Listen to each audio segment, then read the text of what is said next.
코비드19와 한국의 온라인 원격 교육. 내용은 다음과 같습니다. 이 연구의 취지는 코비드19 사태 하에서 한국이 중단 없이 학교 교육이 이루어질 수 있었던 그 내용에 대해서 연구를 통해서 공유할 수 있는 시사점과 교훈을 발전도상국과 함께 하기 위한 그런 취지에 있습니다. 연구 문제는 다음과 같은 세 가지입니다. 코비드19 사태 하에서 한국이 지속적으로 학교 교육을 할 수 있었던 그 요인에 대한 연구입니다. 두 번째는 코비드19 사태 하에서 한국의 정부와 관료와 선생님들과 학생들, 학부모들이 어떻게 대응했는지에 대한 질문입니다. 세 번째는 온라인으로 어떻게 일시적으로 학교 수업을 옮길 수 있었는가에 대한 그런 질문입니다. 이러한 질문에 대응하여 분석적 프레임워크는 다음과 같이 짜고 있습니다. 우리가 일반 행정에서 얘기하는 Dependent Type, 그리고 교육 행정에서 얘기하는 교육 행정 시스템의 그런 의사결정 루트를 통해서 이 분석적 프레임워크를 구성하고 있습니다.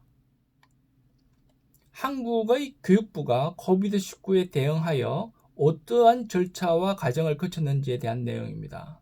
한국은 3월 1일 내지 2일 시작되는 봄 학기가 개학 신학기입니다. 서구와 달리 한국은 봄에 신학기가 시작됩니다.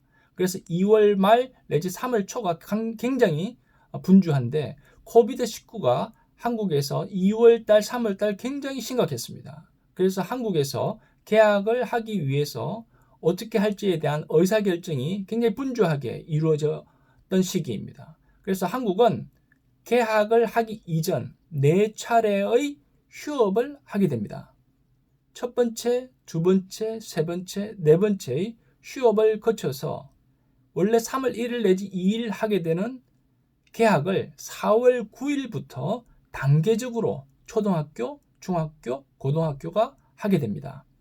그 과정에서 한국은 지금까지 경험하지 못한 새로운 그런 생활을 하게 됩니다. 학생들이 학교에 가지 않고 집에서 온라인을 공부하게 됨에 따라서 학교에서 선생님들이 케어하던 학생들이 집에 있게 됨에 따라서 학부모가 집에서 학생들을 케어할 수 있는 집과 그렇지 못한 집에 굉장히 큰 차이가 발생되게 된 것입니다.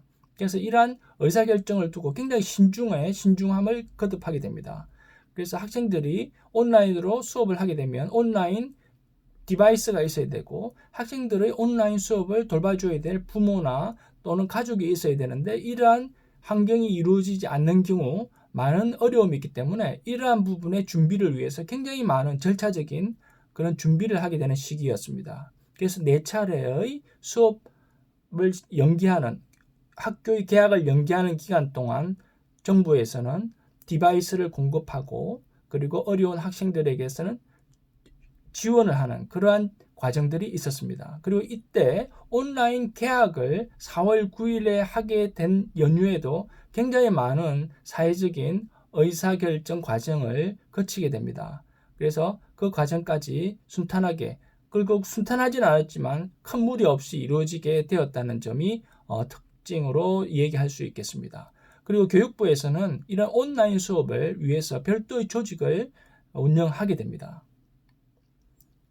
교육부의 코비드19에 대응한 단계적인 개학은 초등학교, 중학교, 고등학교가 이처럼 날짜별로, 요일별로 서로 달리 학교에 등교하게 함으로써 학교에서 학생들의 밀집도를 조정할 수가 있었습니다. 그리고 학교에 등교하는 하루 내지 이틀을 제외한 나머지는 온라인으로 수업을 하기 때문에 온라인 디바이스를 갖추지 못한 가정들에 지원하는 작업들이 굉장히 분주하게 이루어졌습니다. 한국은 아시다시피 스마트폰 보급률이 2020년 기준으로 97.4%에 이릅니다. 세계에서 가장 스마트폰 보급률이 높지만 스마트폰이 보급되지 않은 또는 스마트폰을 사용할 수 없는 저소득층 가정들을 위해서 정부에서는 그 상황을 실태 조사를 하고 스마트폰을 빌려주거나 지원하는 그러한 시기가 개학 초기에 분주하게 이루어졌습니다.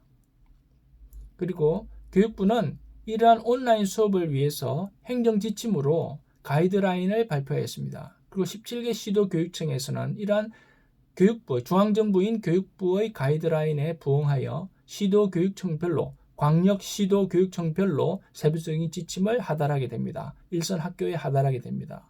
그리고 중앙정부에서는 교육부뿐만 아니라 과학기술정보통신부가 ICT 인프라 구축에 대해서 굉장한 많은 지원을 해주었고, 그리고 콘텐츠를 사용하는 부분에 있어서 문화체육관광부가 저작권과 관련된 규정에 있어서 어려운 장애물들을 굉장히 많이 제거해 줌으로 인해서 온라인 수업에 있어서 많은 협력을 하는 그런 계기가 되었습니다. 온라인 수업에서는 다음과 같은 4가지의 핵심 포커스되는 주제가 있습니다. 첫째는 ICT 인프라가 제대로 구축되어야 됩니다. ICT 인프라가 구축되고 디바이스가 준비되어야 된다는 것입니다.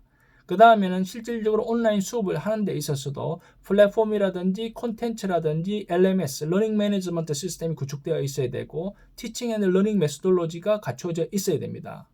그 다음에 이러한 수업을, 온라인 수업을 하는 선생님들의 그런 연수가 이루어져야 됩니다. 그리고 4번째로는 일주일 중에 하루 내지 이틀 학교에 등교하는 수업에서 무엇을 할 것이냐 하는 그런 데 대해서 계획이 서 있어야 됩니다. 그래서 온사이트 클래스에서는 학교에서 대면 수업을 할 때는 학생들이 그동안 온라인에서 할 수 없었던 부분에 대한 질문과 대답 내지는 그에 대한 프로젝트 수업을 하게 되고, 그리고 온라인 수업과 오프라인 수업을 같이 병행할 수 있도록 플립드 러닝과 블렌디드 러닝 기법이 구사되어야 됩니다. 그리고 학생들에 대한 평가가 학교에 등교할 시에 이루어지게 되는 그런 절차를 밟았습니다. 그래서 한국은 이와 같이 정부의 가이드라인에 따라서 온라인 수업을 어떻게 할지에 대한 세부적인 지침이 나오고, 그에 따라 시도교육청과 학교에서 일사불란하게 그 지침에 따라서 효율적으로 대응하게 되는 그런 체제를 구축하게 됩니다. 이 과정에서 온라인 수업을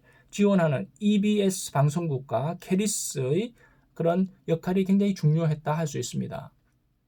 그리고 플랫폼은 EBS 방송국의 e러닝 센터, 캐리스의 e러닝 센터와 EBS의 온라인 클래스를 플랫폼으로 두고 사용을 하게 되었습니다.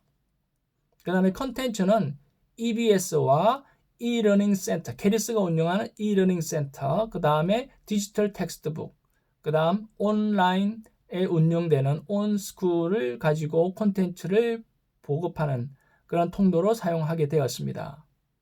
그 다음에 선생님들의 연수를 시작하지 못하고 온라인 수업에 들어갔기 때문에 선생님들은 SNS를 통해서 자발적으로 커뮤니티 상에서 이루어지는 온라인 교육 방법론을 서로 배우고 전수를 해서 온라인 수업에 임할 수 있었습니다. 그래서 온라인 커뮤니티가 약 10,000개 정도 되는데, 이 10,000개 정도의 온라인 커뮤니티를 통해서 선생님들이 자발적으로 온라인 수업 방법을 배워서 수업에 임했다는 것은 굉장히 선생님들의 참여가 활발했다는 것을 알 수 있습니다.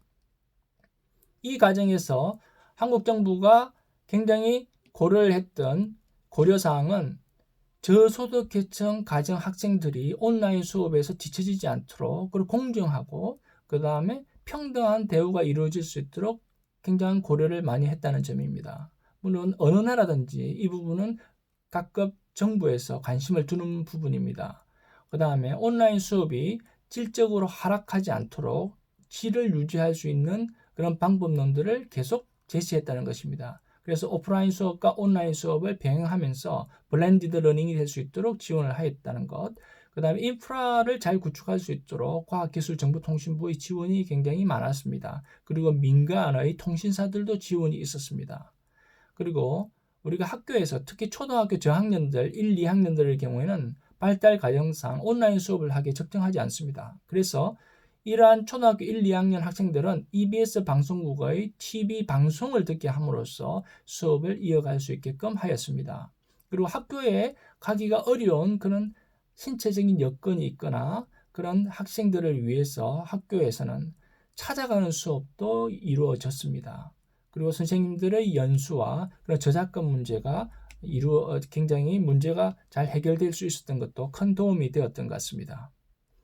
그리고 온라인 수업을 통해서 한국에서는 에듀테크 기업들이 새로이 성장하는 계기가 되었습니다. 이번 온라인 수업에서는 에듀테크 기업들이 굉장히 역할을 많이 해주었고 그들이 새로운 그런 프로그램이라든지 개발된 어댑티브 러닝 앤 러닝 애널리틱스 소프트웨어를 개발할 수 있는 그런 계기가 되었던 점도 한번 좋은 발판으로 이렇게 생각할 수가 있습니다.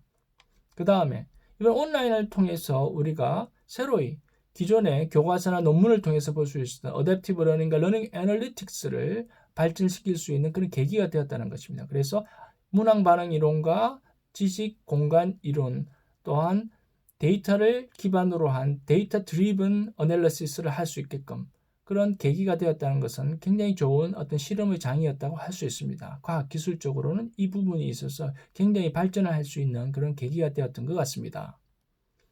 그리고 이번 온라인 수업을 통해서 우리가 어떤 것이 부족하고 어떤 것이 좋았던지 하는 그런 설문조사를 한 적이 있습니다.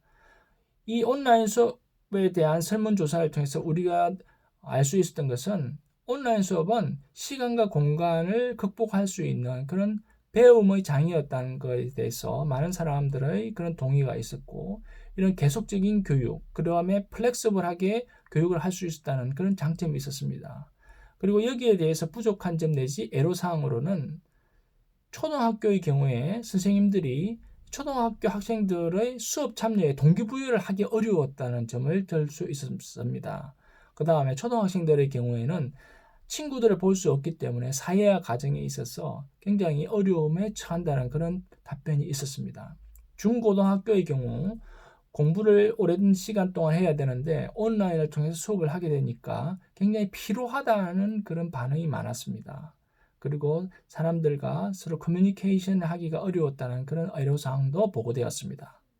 그리고 학부모들의 경우에는 학생들이 수업 결손이 있지 않은가 하는 그런 두려움 같은 그런 반응들이 많았습니다. 결과적으로 이 온라인 수업을 통해서 우리가 느낄 수 있었던 것은 온라인의 특성상 굉장히 효율성도 있지만 그와 못지않게 우리가 일상적으로 접해야 되는 친구들을 만나지 못하고 선생님들을 만나지 못함으로 인해서 우리가 가질 수 없었던 그런 애로사항들도 함께 있었다는 점을 우리가 동시에 발견할 수 있었던 것입니다. 그래서 온라인 수업의 장점은 장점대로 살리고 그런 부족한 부분은 우리가 블렌디드 러닝을 통해서 보완할 수 있어야 한다는 그런 시사점을 구할 수 있었습니다.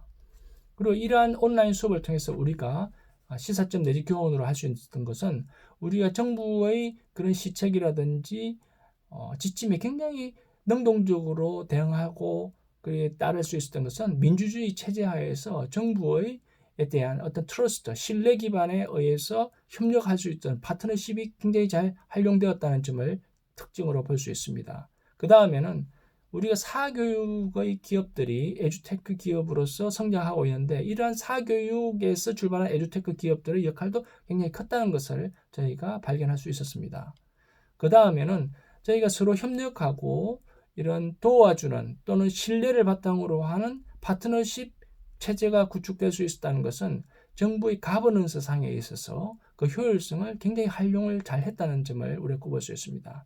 그리고 또 하나는 선생님들이 매우 적극적으로 온라인 수업에 참여했다는 것은 굉장한 큰 효과를 보게 한 그런 주요 원인이 된 것 같습니다. 그리고 이러한 교육이 기존의 티칭 중심에서 러닝 중심으로 바뀌었다는 것도 우리가 발견할 수 있었습니다.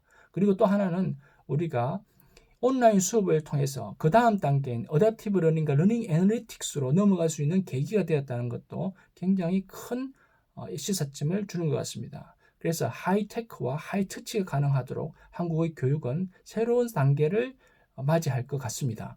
그리고 이러한 내용들은 결국은 우리 교육에 인공지능이 들어오게 되는 그러한 새로운 계기가 될 수 있었다는 점이 아주 특징으로 제시할 수 있겠습니다. 이상과 같은 한국의 에듀테크 내지는 온라인 수업에 대한 코비드 하에서 한국이 수업을 정상적으로 이루어질 수 있었던 그런 역할 내지는 그러한 효과에 대해서 살펴보았습니다. 감사합니다.